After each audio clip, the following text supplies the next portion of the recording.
Bismillah walhamdulillah. Assalamualaikum warahmatullahi ta'ala wabarakatuh. Bertemu lagi kita dalam pendidikan Islam tingkatan 2. Tajuk kita pada hari ini ialah mengharap keampunan Allah Subhanahu wa taala, pelajaran 6. Okey.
Okey. Shadaqallahul Azim, surah Al-Imran ayat 133 hingga 136.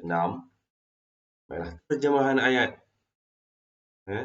Wasari'u ila maghfiratin min rabbikum, dan segeralah kamu, yakni mengerjakan amal yang baik untuk mendapat keampunan dari Tuhanmu.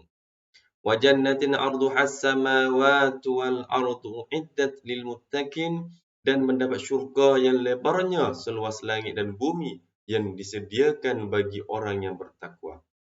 Alladzina yunfikuna fis sarra'i wad dharra, iaitu orang yang mendermakan hartanya pada masa senang dan susah.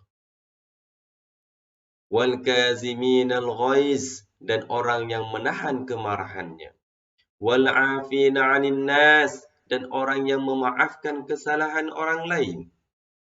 Wallahu yuhibbul muhsinin, dan ingatlah Allah Subhanahu wa taala mengasihi orang yang bertaubat perkara yang baik.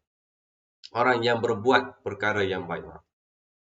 Wallazina iza fa'alu fahishatan, dan juga orang yang apabila melakukan perbuatan yang keji.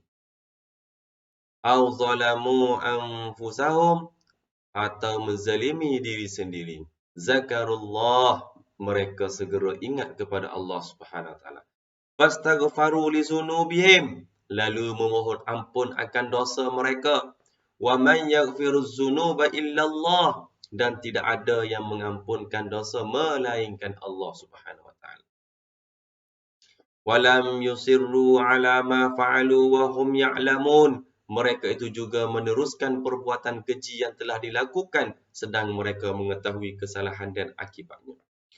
Ulaika jazaohum maghfiratum min rabbihim. Orang yang demikian sifatnya, balasannya ialah keampunan daripada Tuhan mereka. Wa jannatun tajri min tahtihal anharu khalidina fiha. Dan syurga yang mengalir di bawahnya beberapa batang sungai. Mereka kekal di dalamnya. Wa ni'ma ajrul amilin. Dan yang sedemikian itulah sebaik-baik balasan bagi orang yang beramal. Okay. Taubat, yakni kembali mentaati Allah Subhanahu Wa Taala setelah melakukan dosa. Itu namanya taubat. Tindakan selepas melakukan dosa. Apa yang perlu kita buat? Selepas kita buat dosa, yang pertama, segera kita ingat kepada Allah dan bertaubat, mohon keampunan dan rahmat Allah Subhanahu Wa Taala. Yang kedua, kita berhenti daripada melakukan dosa tersebut. Dan yang ketiga, kita berazam untuk tidak lagi mengulanginya. Yang keempat, sentiasa menjauhkan diri daripada sebarang perbuatan dosa dan memperbanyakkan amal soleh agar mati dalam husnul khatimah. Cara menjadi orang yang bertakwa, ialah yang pertama kena memohon keampunan. Ini segera memohon keampunan kepada Allah atau mohon maaf pada manusia. Memulakan hak, berazam tidak mengulangi dosa. Ini cara menjadi orang yang bertakwa. Yang kedua, menafkahkan harta. Istiqamah menyumbangkan harta sama ada senang ataupun susah. Tetap menderma walaupun sedikit. Sentiasa melakukan ketaatan kepada Allah Subhanahu Wa Taala. Menahan kemarahan. Ini cara orang yang bertakwa. Ia tahan kemarahan dia, berusaha menahan emosi marah. Yakin bahawa kekuatan emosi didorong sifat takwa kepada Allah SWT. Memaafkan. Sentiasa memaafkan kesalahan orang lain. Tiada rasa benci dan dendam di dalam hati. Syarat taubat. Bertaubat daripada dosa ialah wajib. Taubat perlu dilakukan secara bersungguh-sungguh dan memenuhi syarat-syaratnya. Apa syarat-syaratnya? Ialah ingat kepada Allah Subhanahu Wa Taala dengan rasa menyesal atas dosa yang dilakukan. Beristighfar memohon keampunan daripada Allah Subhanahu Wa Taala, berhenti melakukan dosa dan berazam tidak mengulanginya lagi. Jika dosa berkait dengan orang lain, hendaklah meminta maaf, memulangkan hak atau hartanya dan meminta supaya dihalalkan.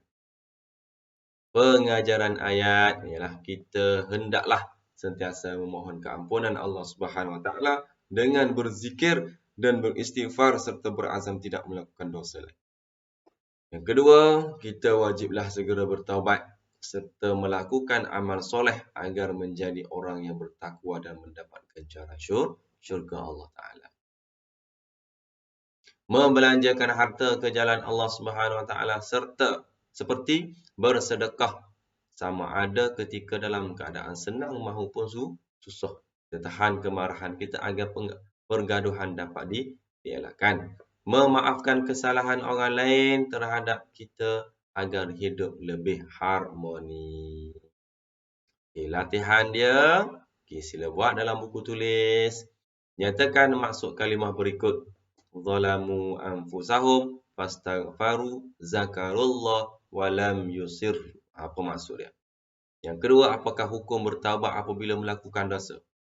Ketiga, mengapakah umat Islam dituntut untuk segera bertaubat? 4, jelaskan syarat taubat.